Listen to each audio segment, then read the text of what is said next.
Robert, Hatep Lesat. Hatep. My name is Atun Hutep Emraye Atumraye. I'm a student teacher, the master teacher, partner Babi Anun.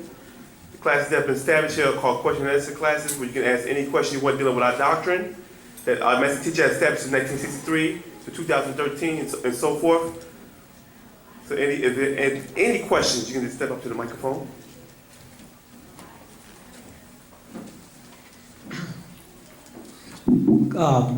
I just wanted clarification on like the Habaru and the Israelites in Egypt, how they came incorporated into ancient Egypt. You want to repeat that one more time? I want clarification on. I remember reading Jesus Found in Egypt when they talk about the Habaru. Yeah. And the Israelites. Mm-hmm. And I'm wondering exactly. I'm assuming the Habaru were the Hyksos. Yeah, exactly. Okay. Now, and I remember a couple weeks ago you were breaking it down about how they basically came over and we kind of taught them some stuff, and since we were honorable beings, Mm-hmm. we had honor, so they kind of gained ranks and they lived over there, et cetera, et cetera. Yeah.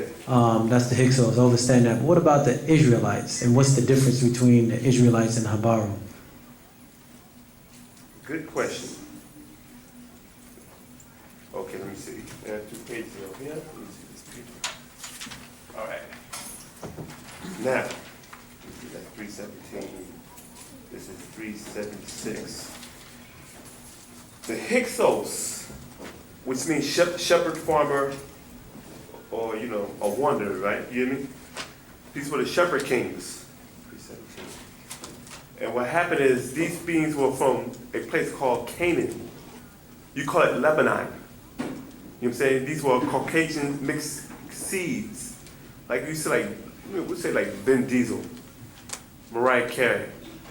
You know what I'm saying? What's that girl name that played on Maya Rudolph? You ever see how they look? Yeah, now Halle Berry's a little bit more darker. You know what I'm saying? But we could put in that same perimeter. We call them the mulattoes. Now, when you go see a movie called Roots, and you might have seen a movie called Roots where Al Kelly. Now Kizzy, who's supposed to be Kunta Kinte's daughter, is darker than me. But they consider her a mulatto back then. Because she wasn't dark-skinned, big lips, woolly nappy hair. You feel me? Like an Afro feature, a Nubian feature for like a Ugandan look. You hear me? So they would even call a brown-skinned person a mulatto back then in the 1700s. You know what I'm saying? So now we're in the year 2013. We look at the mulatto as being almost looking white, but we still accept them. You feel me? But the Caucasian won't accept anything that's not don't look like him. Blind hair, blue eyes, yellow hair. You feel me? So what happened is these beings came into what you call ancient Egypt, worked their way into positions. The same way we work, certain ethnic groups work their way into positions in the world and got a title. And then what happened is when more of them were coming through, more of them were able to put them in higher positions. You feel what I'm saying? Once they got into higher positions, one of them became a pharaoh named Apophis. And he took over ancient Egypt. In the book called, did you read the whole book, Jesus Found in Egypt? Now, you remember on page 376, right? Because it talks about the whole Israelite doctrine here. Isaiah 19:40 mentioned a cruel lord over the Egyptians. Is this speaking of a Hyksos ruler, right? Yes, the cruel lord placed it over the Egyptians were the same foreign people ruling over Egypt as found in Isaiah 19:4. And the Egyptians I give over into the hands of a cruel lord, and a fierce king shall rule over them, says the Lord, and the Lord of hosts. You feel me? Now, the question that was asked, is this recorded in any Egyptian records?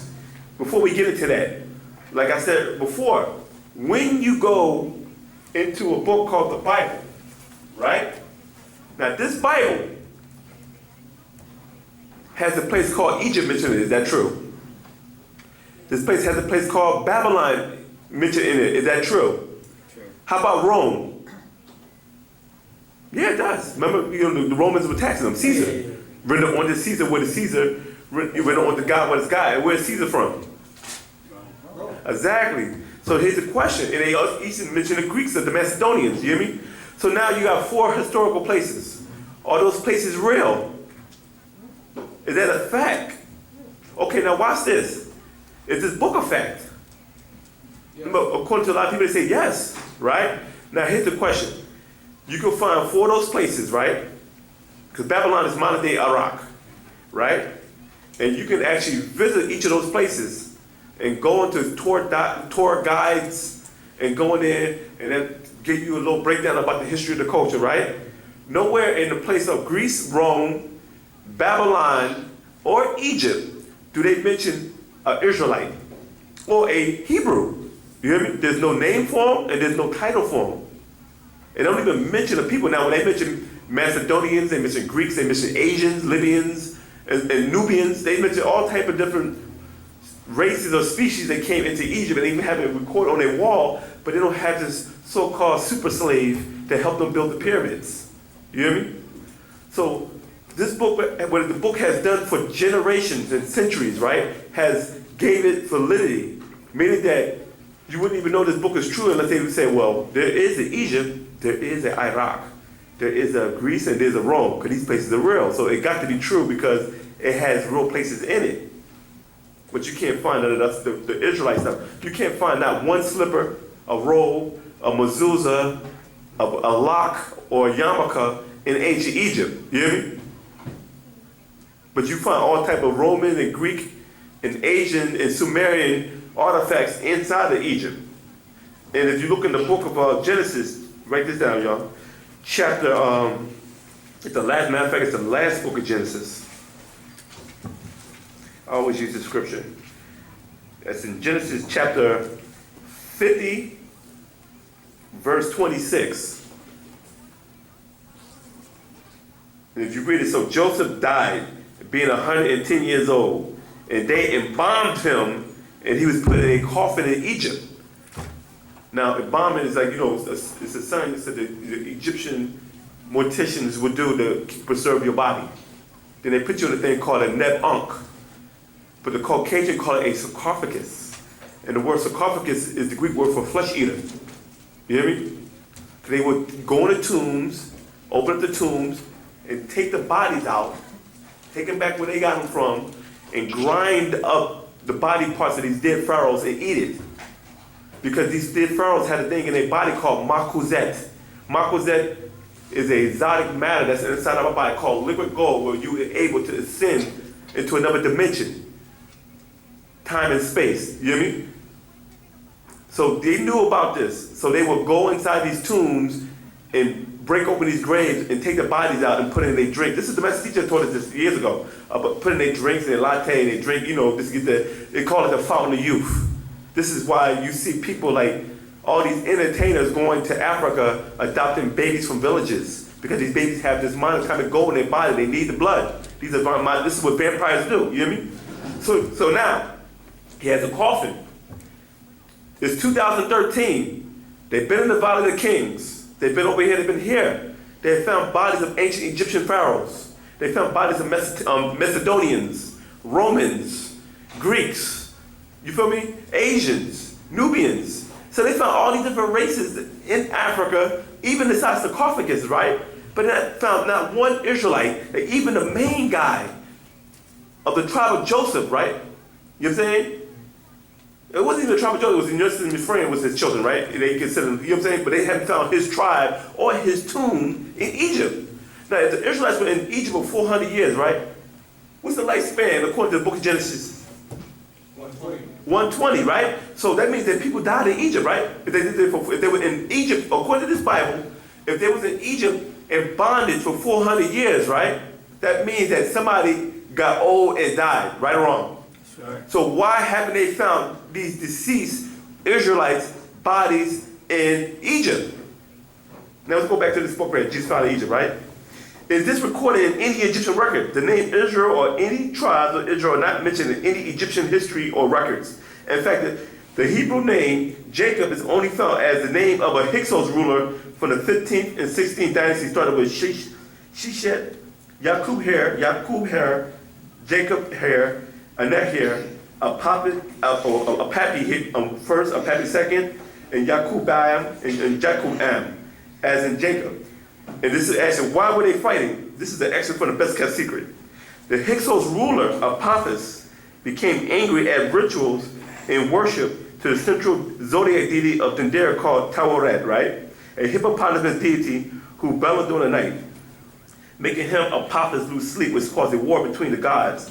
Sekenaway-Tower II was struck 3 times to be put to death by 3 of the original 15 members sent out by Apophis to acquire the secret word as given by the god Ra to Isis to resurrect her husband Osiris.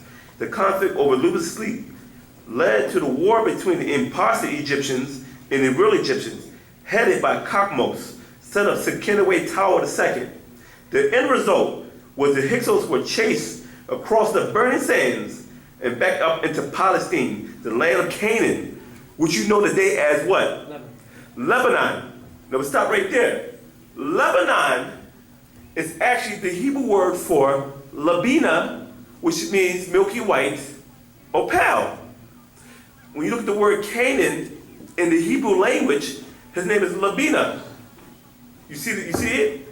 So if you got a strip of land right here, this is what the Caucasians do. You got a strip of land right here. That's called the land of Canaan, right?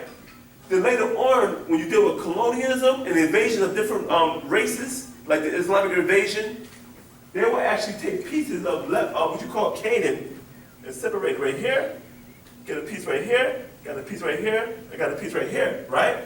So when you're looking at it, this is the land of Canaan. But what happened is because it's been over-infiltrated by different races and colonialized, this area right here, what we call Palestine. Over here will be Syria. This will be Lebanon, right?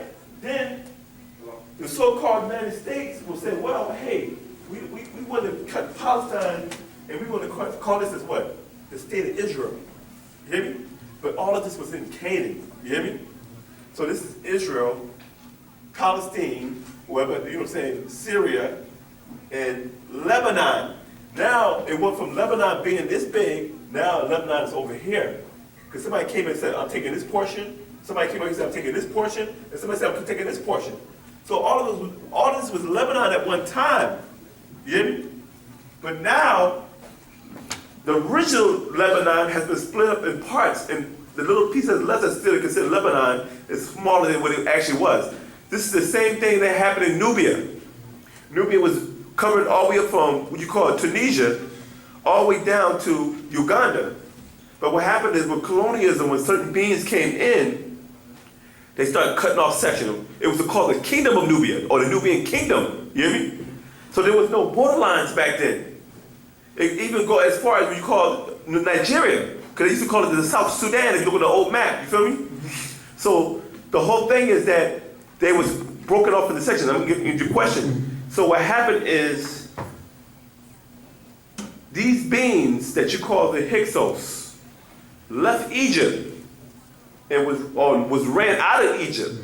And because they were ran out of Egypt, they decided to change history by saying, instead of me being causing problems in Egypt, I was kicked out. And so I'm gonna say I was in bondage to the people that kicked me out.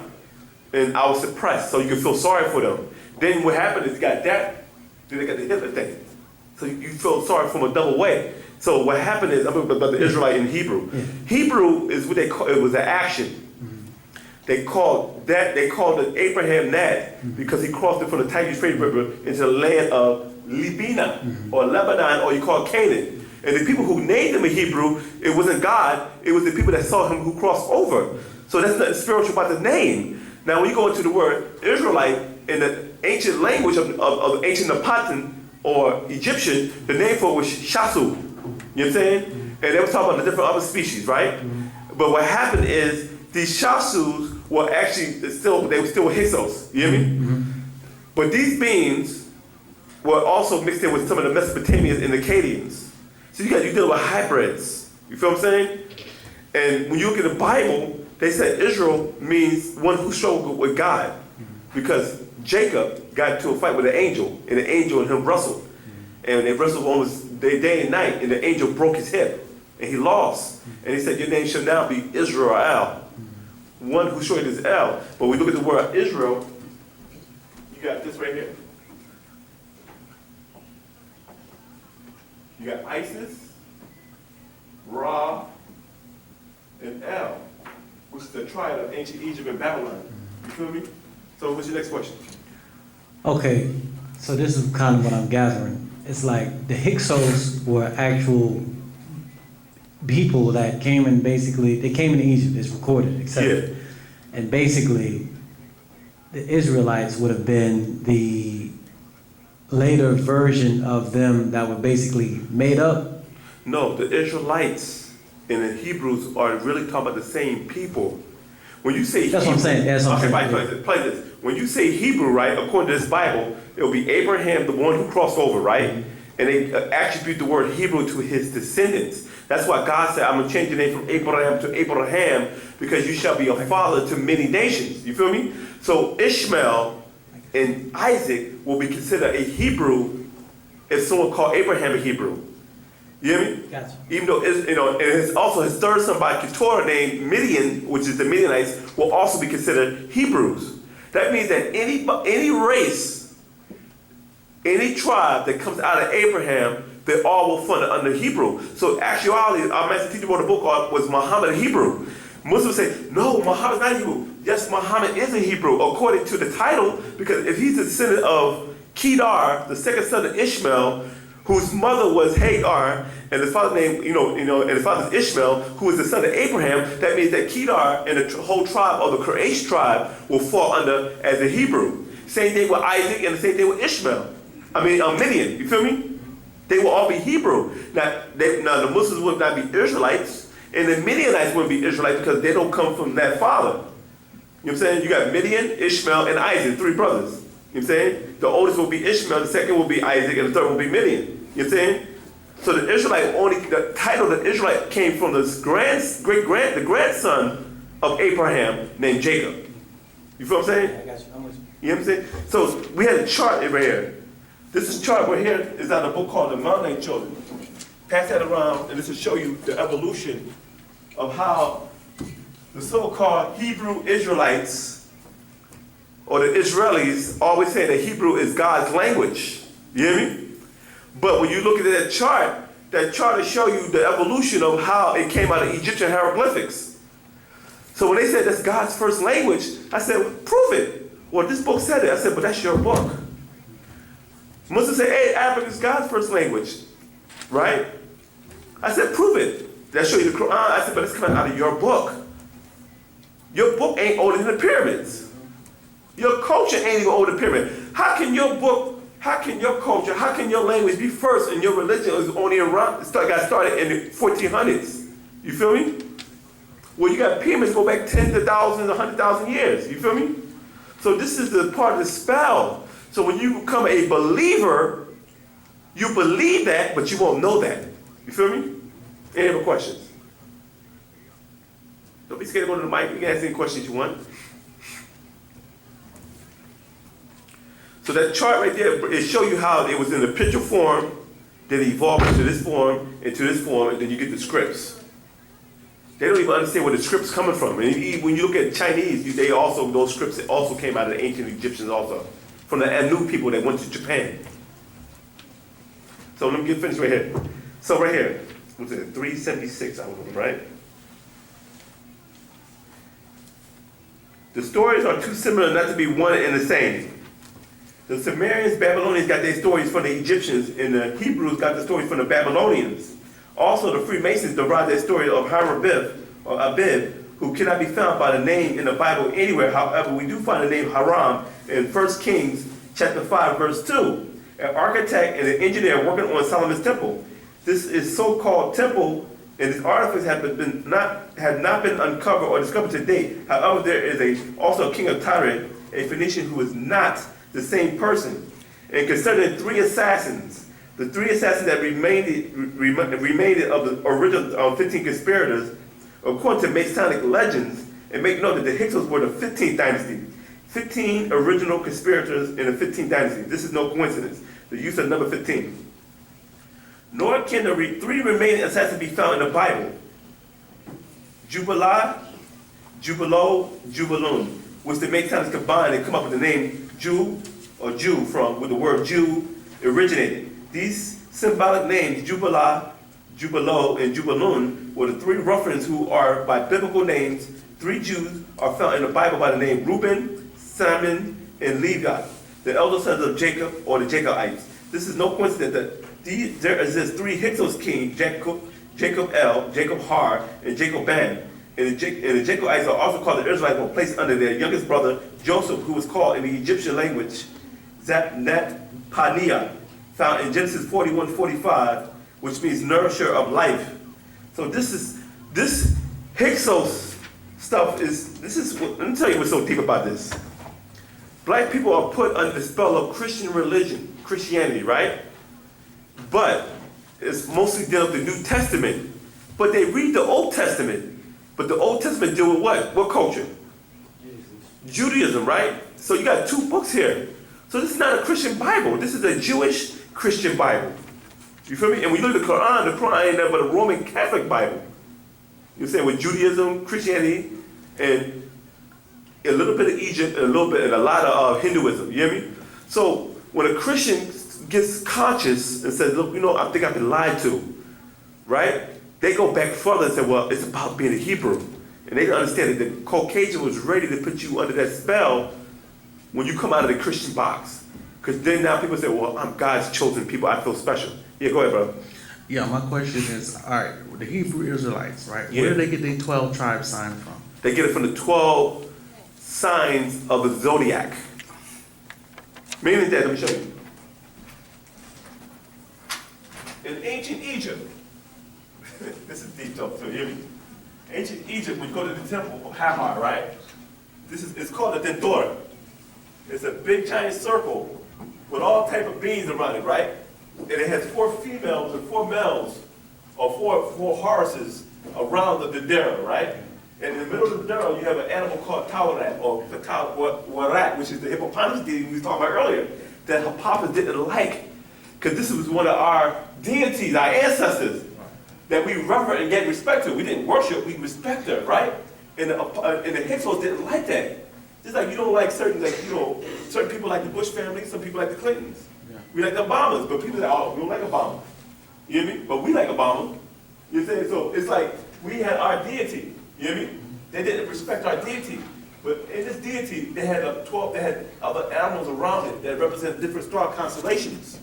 This is why I say I'm about to charter the sky. This is why inside different secret orders, they always call it, we gotta have a charter. You feel me? So they would chart the skies, and they would deal with the 12 zodiacs, or the 12 animals, because the word zodiac is the Greek word for animals. You hear me? And each of these zodiacs was dealing with the precession change of the equinox, that the earth rotates every 2 hours. It points to a different star constellation. Then every 2,000 years, the earth, what you call the precession change, or the wobble of the planet Earth, points to a certain star constellation. Because I think it was the age of Pisces that we were just in. Yeah. Now we're in the age of Aquarius. Because we're in the 2,000 years is up, and now we're in another cycle. You feel me? So this is what the zodiac is, and what happened is when they said Jesus Christ is the bright and morning what? Star. Exactly. And what is a star? Sun. What star is bright in the morning? Listen what I'm saying. What comes over the horizon? The sun. Listen to the word horizon. Horizon. You hear me? Hori, right? Which come from this word, Hinru, or Haru, which is really the word Har. You hear me? Horus. Who is Wu? The son of Osiris and Isis. Where did they get the Jesus story from? Horus. They said Jesus walked upon waters. You hear me? They say he walked upon water. When the sun rises in the east, it appears to be going across the waters. You hear me? Jesus and the 12 what? Disciples. The bright and morning star and the 12 star constellations. Okay. That's why they said that when Jesus died, he was resurrected on the 3rd day. They say he's born on what? December 25th. But that's actually when Horus was born. But according to celestial information, the earth during the summer and winter solstice, is a period that not move for 3 days. And according to Christianity, they said that Jesus was in the grave for 3 days. You hear me? It was dead, and then it was resurrected. You feel me? And this is what you call solar messiahs, or the sun gods. And the first original sun god was Horus, the son of Osiris and Isis, who was the personification of the deity Re, or Re. That's why they call him Re Har Aketui. Ketui means two, the second coming of Re, or the incarnation of Re. You hear me? That's why you might see Horus with the Hijab crown on. This crown right here, which represents Upper and Lower Egypt. But when Horus is resurrected and personified as Re, you might see him with this crown, with the solar disc on top of his head. You feel me? Or the one in the back right there, you see on the wall. When him with the man jet. You see it right there? Yeah. That's him as Re Har Aket. Yeah. Aketui, you hear me? So that means the second coming. But this is where they get the Jesus story from. Jesus was born 2,000 years ago, you hear me? He did miracles and he died. They say he shall come again. Does it sound familiar? Horus died and say he shall come again. You feel me? Yeah. They're taking ancient African, Egyptian, and Napatan stories and watered it down, and they created your version of what you call Christianity, with your 12 disciples, and you're the Son of Man, or the Son of God, or the Sun God. When they say Lucifer means what? The bright morning what? Star. They don't sound, and Jesus is the bright morning what? Star. So Lucifer and Jesus are the same beings, according to their culture. Contact culture. Yeah, go ahead. Yeah, in ancient Samaritans, right? Yeah. Enki and Enlil, who Yeah. are they equivalent to in Egypt? Well, they'll say they're equivalent, which you'll say equal to, is Bes will be Enlil, and Enki will be Ptah. Best? Yeah. Bes is the little short dwarf being with his tongue sticks out. That'll be who? Enlil. Enlil. Yeah. And Ptah will be Enki. Ptah.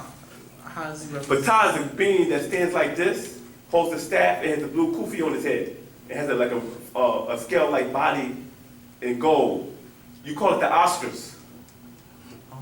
You hear me? Okay. That's where they got the Oscars from. They got it from the Egyptian statue of Ptah, which means to opener. But what happened is when you go into the Arabic language, there's no P sound in those languages, so they had to use the F sound because there's no P sound in Semitic languages. So they say Fatah, or Suratu Fatiha, which means to open, which is the fifth, I think is that the fifth chapter of the Quran originally? Yes. But they call it the first chapter of the Quran because they changed the order around. Right. You feel me? So they play games. They thicker than 99 Days of Law, but they really talk about the Deen Thorough. What was best title? His title? He was the protector of children, women and children in music and dance. I got you. And another name for it is, in the Nuwaupu language, Bisu, which is the Nuwaupu word for leopard. This is why you see Egyptian high priests of the priesthood of Amun or Bethlehem with leopard print draping over their shoulders. You hear me? Of animal skins. Just like the Zulus, like Shaka Zulu, they had leopard print over them. Or the shaman and the high priest, you hear me? Because that was the Bisu. Bisu is where the word best come from. It's almost come from the same root word as Bestet, the female feminine deity. You feel me?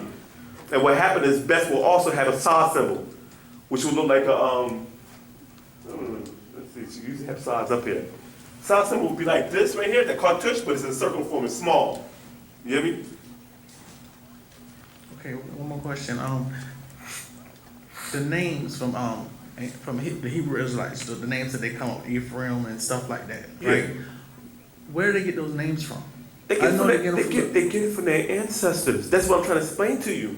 Those names that you're calling Hebrew Israelite names are not Israelite Hebrew names. Those are ancient Babylonian, Akkadian. You feel what I'm saying? Cuneiform, Sumerian. These are the blood gods of ancient Babylon or ancient Mesopotamia.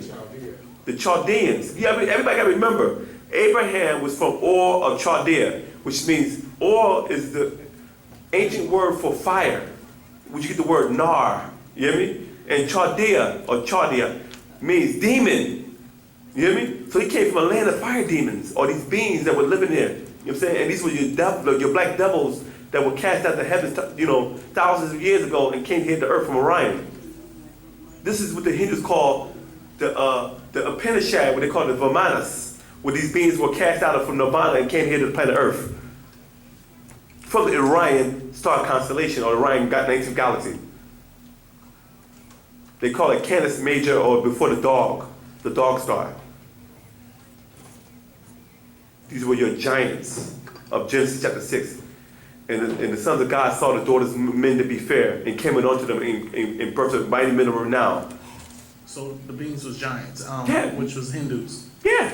And your giants will be people like Yao Ming, Shaq. Giant.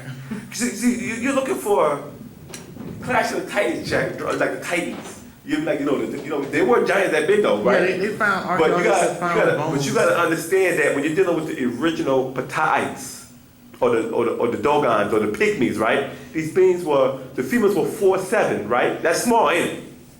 And the men were 5'4".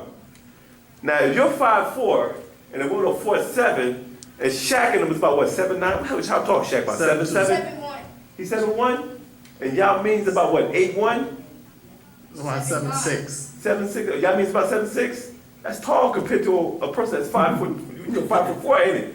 So that person, they say, wow, he's a giant, right? Am I right or wrong? But we don't want to look at the word giant like that. We don't want to look at the National Basketball Association, because all you see, 99% of the people that play in the National Basketball Association or the NBA are giants. Okay, now, the archaeologists have found these huge skulls, right? Yeah. 30-foot. Yeah, those are giants also. So those are descendants of the Anunnakis? Yes, The those original- are the Anunnakis. Those are the Anunnakis. Check. The 30, 40-foot ones, because they found some like Those are the Anakims. the Anakites. The Anakims. Yeah. So you gotta understand this. These are scientists, and what happened is, if I take a 4.7 female and I'm 30 feet tall, right? Sex is not an option. So what you do is you crossbreed them, you genetically spice their genetics, and you create a hybrid of yourself. You feel me? This is what these beings were doing. They were creating hybrids so they can incarnate into these new bodies, so they can be able to live on the planet Earth. This is why I always keep going back to the Avatar story, because people don't understand what an Avatar is. An Avatar is an incarnated being. Can you say incarnated being? Say incarnated being. Meaning that if I die, this body ceases to exist, but my soul and spirit lives on. So I will transport myself into this body and possess it. And now I have started a new life. So I now incarnated in flesh. You feel me? In our language, we call it manzal.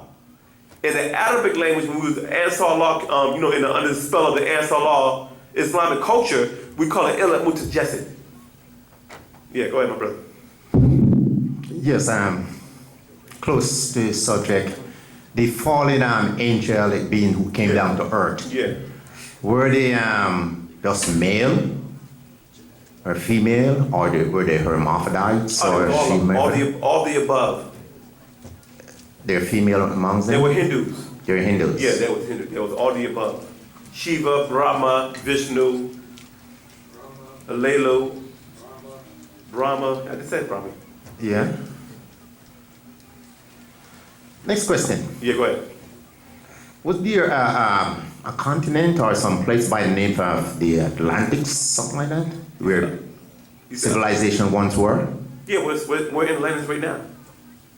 This is Atlantis. Like ancient Atlantis. This is ancient Atlantis. Let me explain to you why. Thank you. If you got all the continents, and you got the United States right here, right? Mm-hmm. With Florida, right? In Asia right here, right? All three of these continents were actually connected at one time. It was called Pangea. You hear me? It's in a book called, if you read the book called, is it Egypt Ontology or Mythology? They actually show you a diagram of the city called Pangea. You see this right here? Put this on the camera. That's Pangea. At one time, this whole place was connected. You hear me? So I'm gonna read something to you. There was a being by the name of, what's his name? Socrates, I believe. It was one of these Greek philosophers. It was Plato, matter of fact. On page 4, in a book called Is Egyptian Ontology Mythology. In fact, the place that Plato described called Atlantis, which he learned from Egyptians while in Egypt. The Greek philosopher Plato came with the description of Atlantis in 355 BC.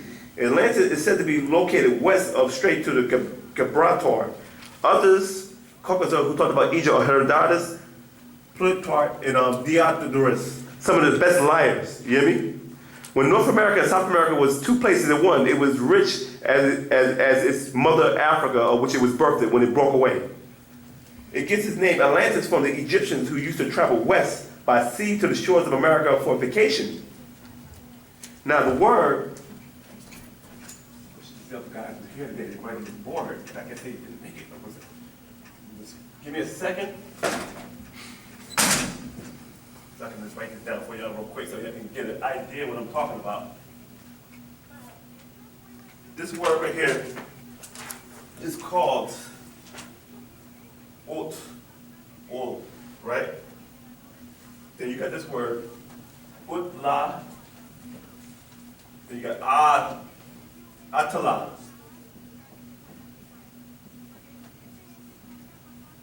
And it means to vacate.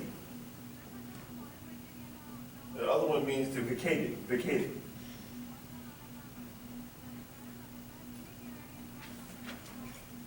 You see that?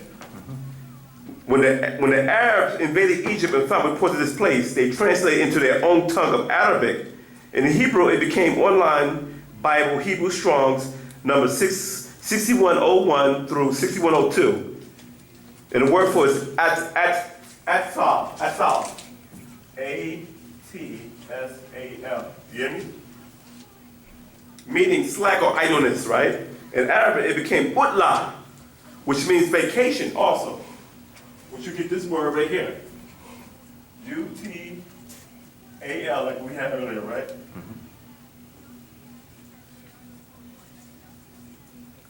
And they put utlat with an A-T. And it also means vacation, right?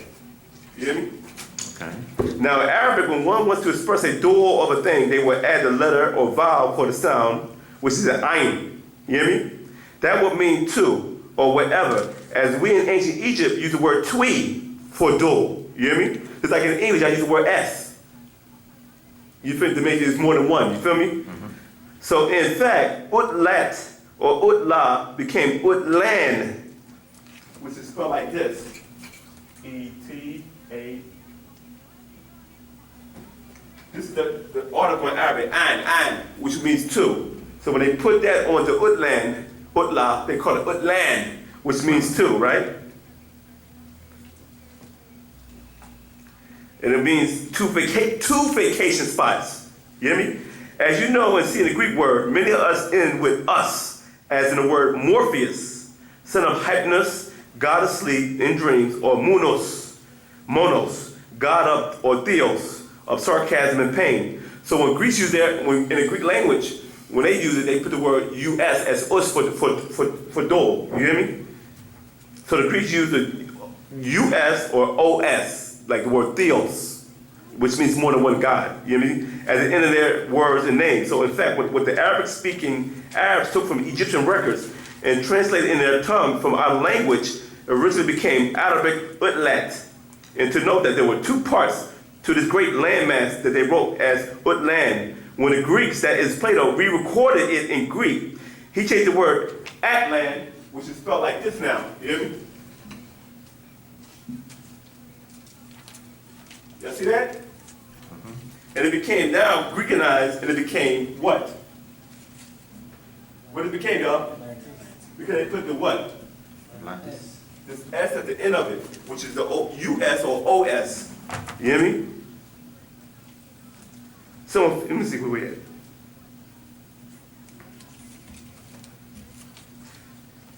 It became Atlantis, yet and still they were both as one landmass, which included all the smaller islands of the Caribbean and part of Africa. You feel me? So this is why they call this place Atlanta. You hear me? So you got to understand that when the continental drifted off, some of the parts of what you call the United States of America were underwater. You hear me? Other parts didn't, but they were still a part of it. It was called Atlantis. So what happened is, when certain Egyptian pharaohs wanted to go on vacation, they would actually walk over and go to this side of the country, and this is their vacation spot. You feel me?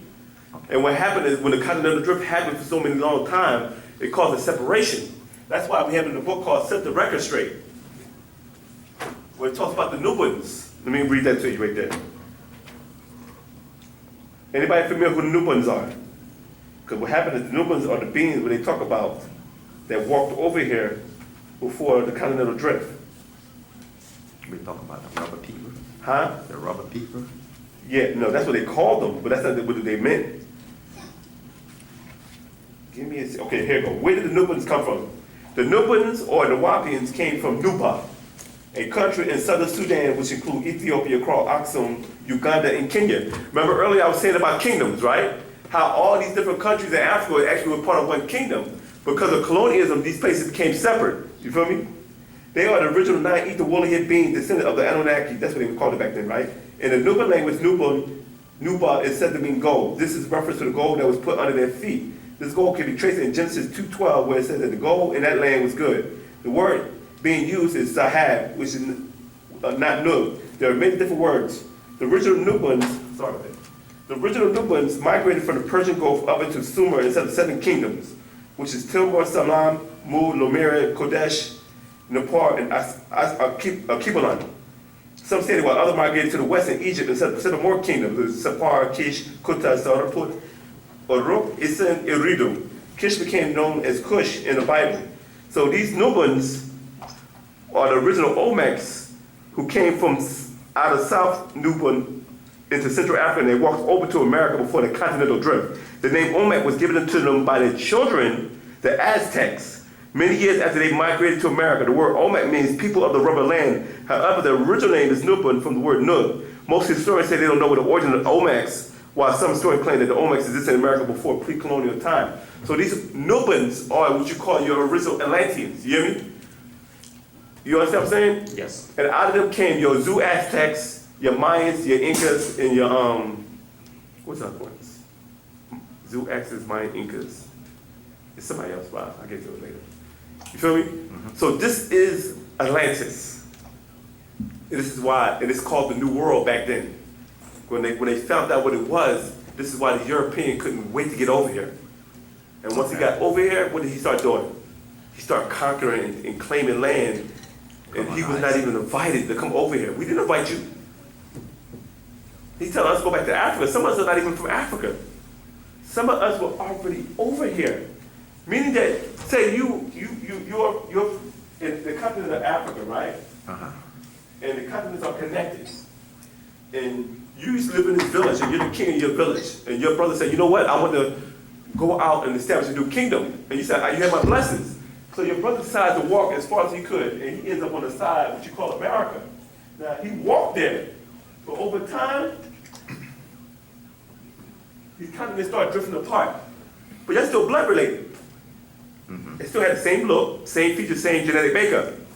But you're here in America, and you're in Africa. So the Caucasian called the Nubians in the continent they call Africa, which is not the original name of it, right? He called them Africans. Then when you get over here to what you call so-called America, that the European name again, right? He calls those Nubians Olmecs. But this is the same tribes. Okay. You feel me? That answer your question? Yes. Let's go back, if you don't mind. Let's go back a little in these Hindus, gods, we said. Yeah. Rama, Yeah. Vishnu, and so forth. They were physical beings. They are from the fallen angelic being that came down here, right? Okay, when you say fallen angelic beings, right? Uh-huh. You gotta be remember that we're using religious terms. Yes. You know what I'm saying? Because you gotta be remember that these stories were taken from ancient Sumerian, ancient Egypt, ancient India. A lot of people don't understand that Indian culture is very old, also very vast. You feel me? Uh-huh. So these beings that you call me, these Hindus, the Bible calls them angelic beings. But the angelic beings in the Bible and those giants are the same race. Do you understand what I'm saying? These are draconians. These are reptoids and reptilians. Two different species of reptiles. Some are good, some are bad. Or you say, malevolent and benevolent. You feel me? But what you want to know about the Hindus? What do I want to know about it? Yeah. Well, when they came, how did they come and, the involvement in the planet Earth and stuff? Oh, they have a very big involvement, especially in you listen, the Hindu race is been spread apart, all over this planet. They have seeded a lot of, this is why, as an African, we have different African features, because we mixed in with Hindus. Because when you go into the Nubian look, which is the Bushman look, right? Broad face, broad nose, big lips, big eyes. You feel me saying? That's the African look, right? But when you mix with the Hindu, it creates a new variation, which you call aquiline. Now you have a longer nose. Your face is more longer. You know what I'm saying? You skip, sometimes your lips could be big, it could be skinny. You feel me? So your hair might come out looking like a wavy, as opposed to woolly. You know what I'm saying? Because they have straight hair. So what happened is this Hindu mixed in with every species hair. What you call the Caucasian race is a albino Hindu. That's why they call them Caucasus Asian. They're Asian because India's in Asia. When we see the word Asia, we thinking Jackie Chan and Bruce Lee, but we're not looking at, okay, Russia's in Asia, the Middle East is in Asia. They try to change the Middle East, they try to hide the Middle East and say the Middle East is still part of Asia, part of the Asian continent. You feel me? What they call, a continent, Asia. You feel me? So these Caucasoids or these Mukasus are pale Hindus. Because if you was to take Marilyn Monroe, Elizabeth Taylor, any of them guys, and darken their skin up, their hair darker, Elizabeth Taylor hair already dark anyway, but Marilyn Monroe, somebody like that, and their eye color is a black or brown color, you're looking at a Hindu. You feel what I'm saying? So these beings came here and see that it was creating their own hybrid so they can also, and their whole purpose of this planet. And they were not invited here because the Galactical Federation that had this planet under this rule didn't invite these beings here, and they came anyway. You know what I'm saying? And when they came here, what did they do? They became mischief makers, shedding blood in the universe. This is why, if you look at every culture, you can't name a culture that Hindus don't have influence. You're from the Caribbeans, right? What part are you from? Jamaica. Jamaica. Who's your holy man called? Who's what? What is your holy man in Jamaica called? Holy man? Yeah. You have a holy man. In Rome they got the Pope. In Saudi Arabia they call them imams. We just go by basically. Nothing. Who is your holy man? Who's like the spiritual people in your country? You from Jamaica, ain't you? Yeah, but we just call them just religious folks. I thought it was Rastafarians. We don't really consider that deep as holy men. They are holy men. Because okay, their doctrine and philosophy is just still based upon the Christian Bible. Nah, you look They at try to live a principle of purity. Yeah, I mean, I'm not saying the status quo. When you go to Jamaica, you're looking at converts. I'm looking at it from a cultural point of view, not a religious point of view.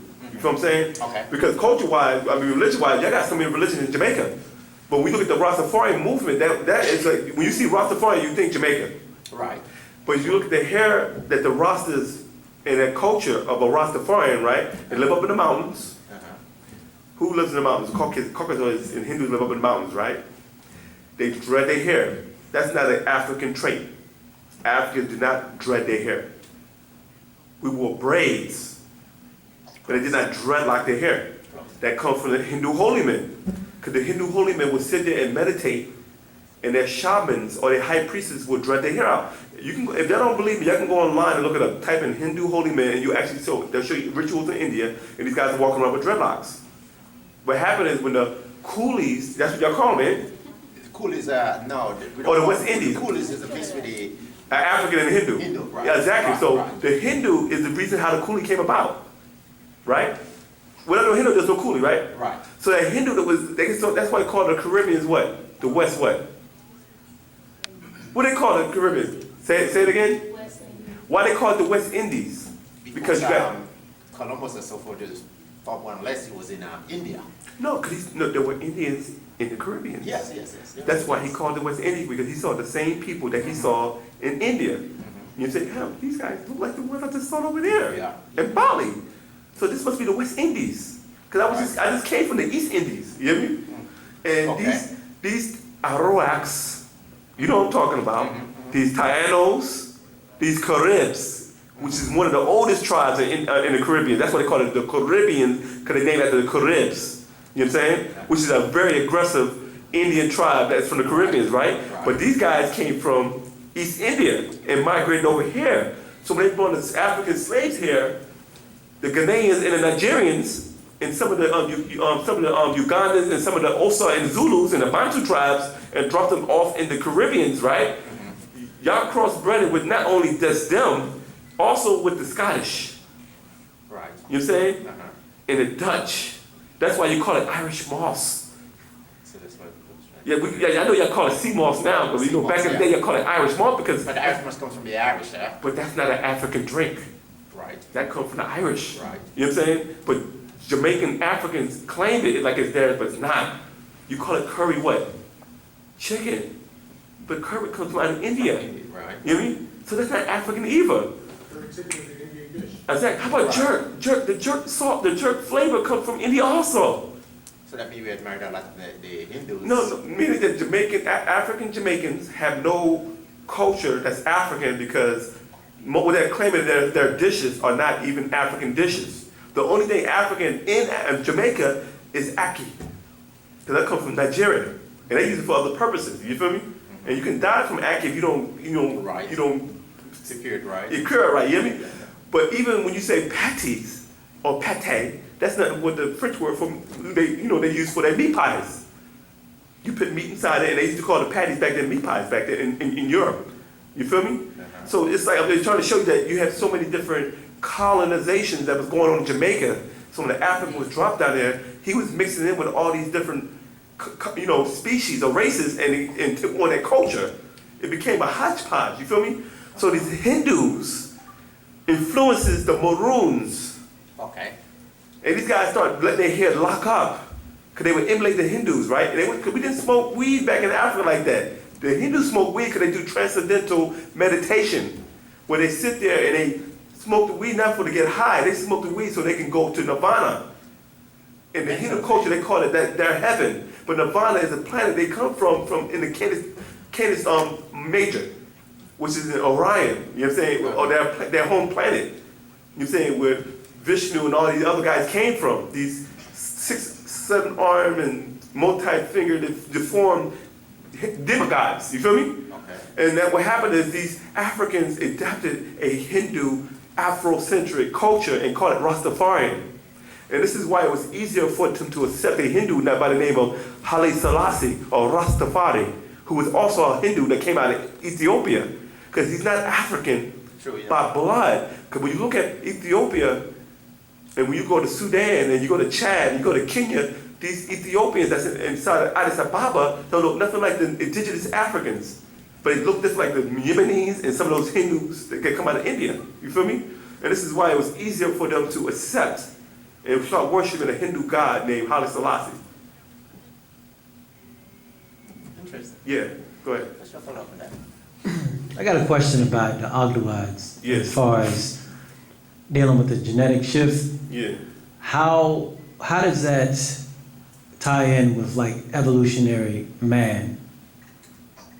You said that evolutionary man. Yeah, as far as coming out the water. The Octowads are the evolutionary man. Okay. Meaning that the word evolution is to evolve, to change, right? What happened is this. We gotta get back to the avatar thing again. Mm-hmm.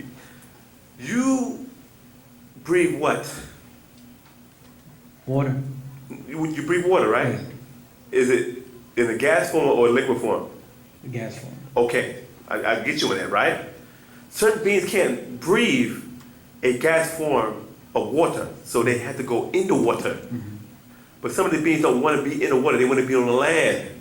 Because where they come from, some of the beings were actually land dwellers, but they come here because the atmosphere is too dense. They'll have to, they have to go into what you call a water type of environment, aquatic environment, to actually breathe inside the waters. Mm-hmm. So when they wanted to build certain things on the land, they couldn't do it because they couldn't stay out of the water for a certain long period of time. So what they did is they took a piece of their genetics, and while the planet Earth was forming billion years ago, they dropped it off in the ocean and let that germ or that seed germinate in the amoeba or the protozoa, which is a one-cell animal, right? You feel me? And what happened is over millions of years, the seed will actually start adapting to the environment of the ocean, to the point that it started building up what you call immunities, and it started adapting. You feel me? Because if you go to another planet that's a heat planet, you probably wouldn't survive because your body's not conducive to a planet that's up 200 degrees Fahrenheit. You feel me? That means that you will have to plant something in your seed inside there, wherever life forms at, so your seed can start evolving into something that would be able to survive the atmosphere.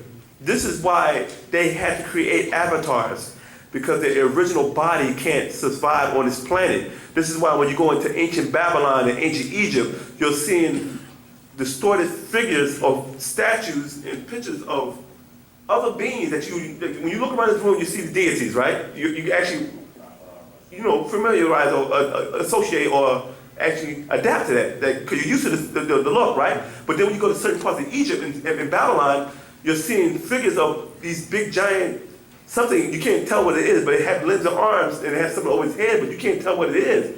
He said, it looks human, but I don't see no animal feature, I don't see no humanoid features, but it looks like it has arms and legs. These are the beings inside what you call spacesuits. When they came down, they had to put on apparatuses so they can be able to be on this planet, because they couldn't just breathe the oxygen, they'll die. So they planted that seed in here billions of years ago, so this being will start germinating into the water. If you read inside the Holy Tablets, it was breaking in a book called the Black Book, Second Records of Atum Ray, where he breaks down out the seed of life on the planet Earth. You know what I'm saying? So certain beings were evolving in the waters, right? This is your Ogdog, your water being. This is what when Egyptians were drawing it, they were trying to tell you the story of creation, of how it came out of the waters. This is why a child lives inside the water for 9 months. That's why a woman said, well, my water broke. At time to give birth to the child. Then when that child comes out, this child doesn't even breathe air. It breathes water. That's why they have to take stuff out of his nose and get the liquid out of his lungs so he can be able to breathe the air. You feel me? So what happened is, over time they evolved. Then when the beings saw that, okay, now they evolved where they actually able to survive, the beings start evolving out of the water. You feel me? Because this is what they genetically programmed inside the seed. You hear me? When it starts coming out of the water, this is that, okay, now it's right for me to actually come in. Now I need to speed up his evolution. You feel me? Just like you see a person that's mentally retarded, I got the formula to make them correct their mentality, right? I said, now that you're at this point, I can just put this in you and I can make you even more intelligent. You feel me? So now the beings, they mixed in now again. See, the seed that came from them, it was the seed that came out of them. But that seed was not conducive to this plant, so they put it in the waters and let it germinate. You feel me? Now it's got all the antibodies, all the different things that it needs. It became a part of the planet. You hear me? So the genetic shift that they were talking about in the Black Book was the seed mixing with that evolutionary being to bring it from a water being to a No, land. the seed is the evolutionary being. Okay, yeah. So They talk about the properties of the planet. See, the planet is a living being entity also. That's what you got to take in consideration. The planet is also a living entity, right? You hear me? Mm-hmm. The planet has all type of minerals and stuff, right? So that means that anything the planet gives, nature. So the planet creates nature in its realm that you call the planet.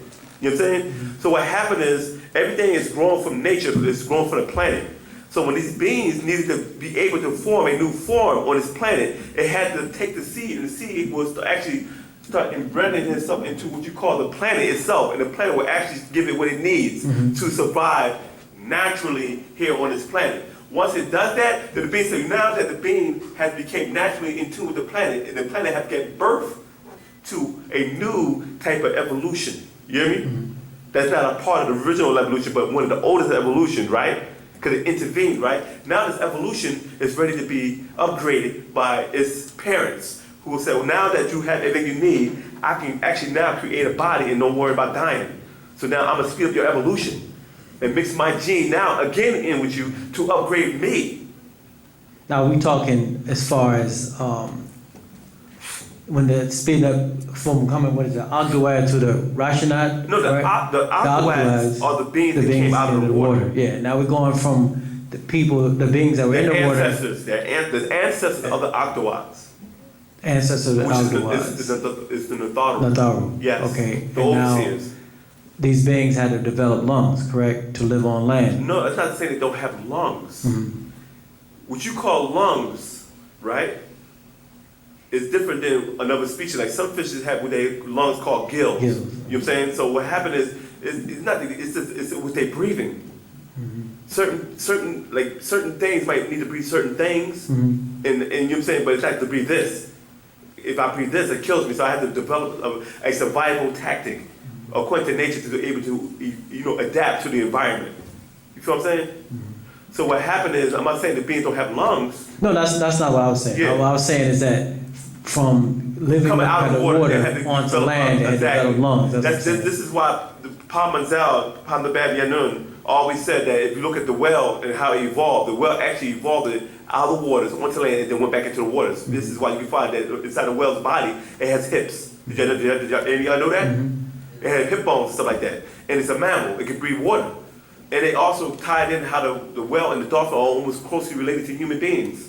You feel what I'm saying? Because at one time these came on land and water. You feel me? The dolphin is actually a Vulcan or Meldekian deity that came from Maldek. And they use the dolphin, and the word dolphin means womb. They put the seed in, and when the dolphin came here, it gave birth to that archdog that was in the water and germinated as a protozoa to amoeba into a evolutionary type being, or what you call a Drometrodon. And this being came out of the waters and walked on all fours. And what happened is it came and mixed and spread the evolution of it and created what you call the Pt.1. This is dealing with the Natharu. Now you're dealing with the Sumerians or the Anunnaki. They also did the same thing also. The Hindus came down and did the same thing also. The Pleiadians came down and did the same thing also. So when they talk about the ancestors or the Salafus of this planet Earth, they're talking about us when we were the original seed in the ocean. You know what I mean? And other beings will have to come through us to be able to mix and break down that 46 chromosome, which is the hard chromosome, in order to survive on this planet. Because that was the gene. If you read this book called DNA, mitochondrial DNA, it goes a lot into the mitochondrium, because that's what it's all about. The mitochondrium, the deity was experimenting and putting stuff, and they were trying to put that divine gene inside the mitochondrial DNA. But it was having problems. And this is why Enki went to Egypt and studied under Ptah, whose wife, Sakumet, was successful 25,000 years ago in breeding a species. You know what I'm saying? When they was breeding their species 6,000 years ago, they was coming out with deformities. This is your Caucasian race, your rude, red, and ruddy man that you call Adam of the Bible. You feel me? This is the trick. See, what happened is this, as our master teacher taught.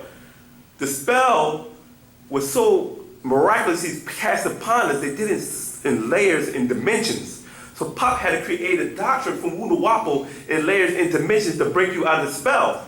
So what happened is when he came with Wu-nuwaupu in 1963 and 1967, you wouldn't accept it because your mind was still religious. So what Pop did is he had to take the religious books of the Quran, the Torah, and the Bible, right? And he had to put pieces of Wu-nuwaupu inside this doctrine, right, to create the Ansar Law community doctrine, which means that he had to take the spell and put pieces of Wu-nuwaupu in it because you wouldn't take it in its pure form. You feel me? It's like the message you're always liking it. Like you go to Africa, you have to get a what? Why? Why would you have to get that? So what they're doing is they're putting a piece of that disease in you on such a small level so your body can build antibodies, right, up so you can become immune to it. So they affect you.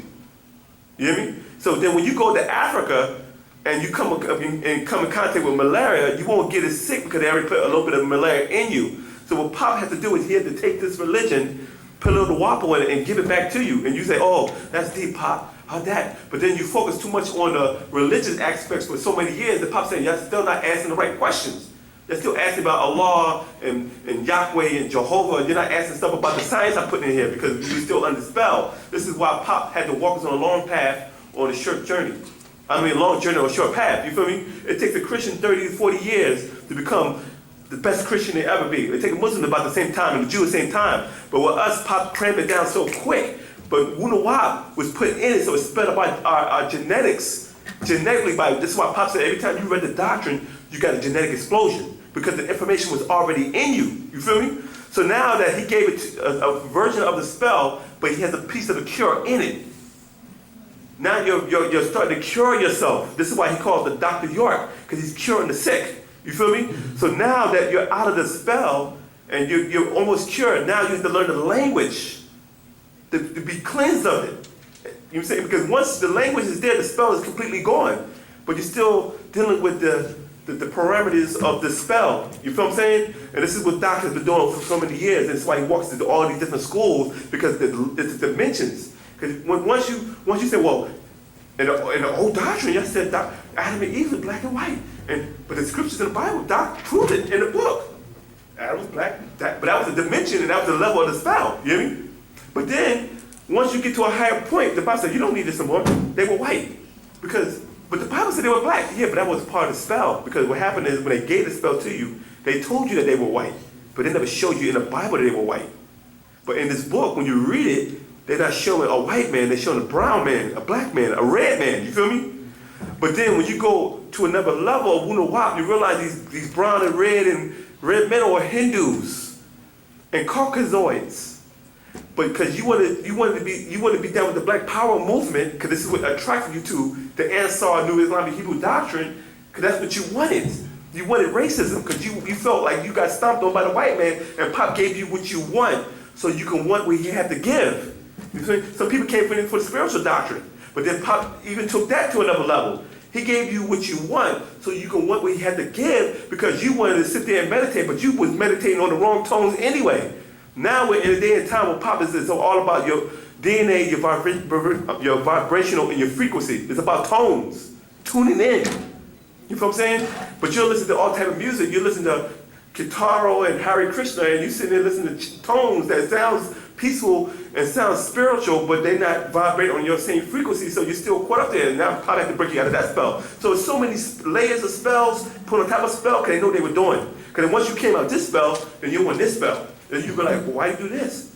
Well, you know, it's black. But what is black? You feel me? We wear all type of clothes, we wear all type of styles, but we don't really know why we're wearing it. But then when you look at the origin of where it came from other races and other species. Now, you got to ask yourself your question.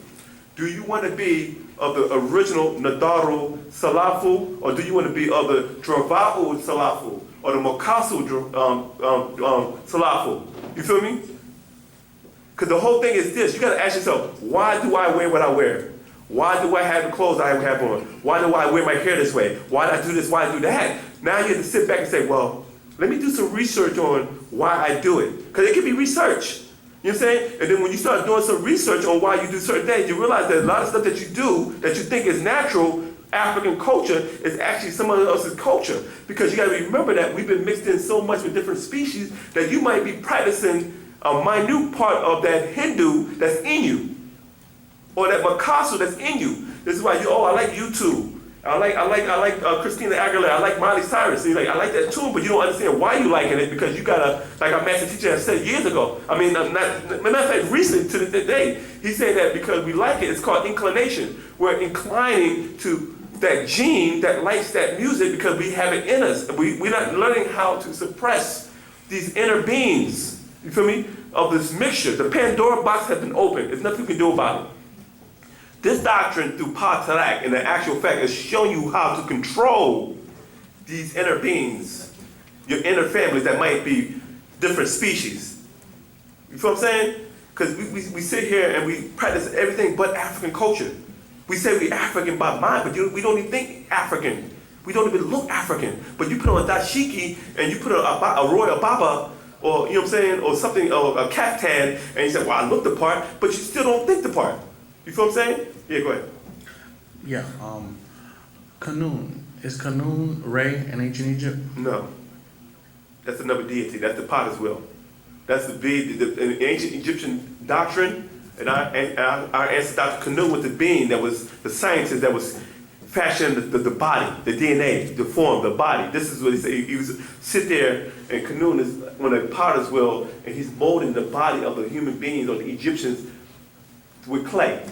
This is why when you go into the Quran, they said we created man from mud or a thing of clay. You feel me? Or man was created from the dust of the earth. When they said God formed man's body from the dust of the earth or the mud, they got that from ancient Egypt from a deity called Kanun. It was like a bull type being with wavy horns. So that came from ancient Egypt. So what happened is this. They stole a lot. This doctrine is bootleg. They stole a lot of our stuff, watered it down, made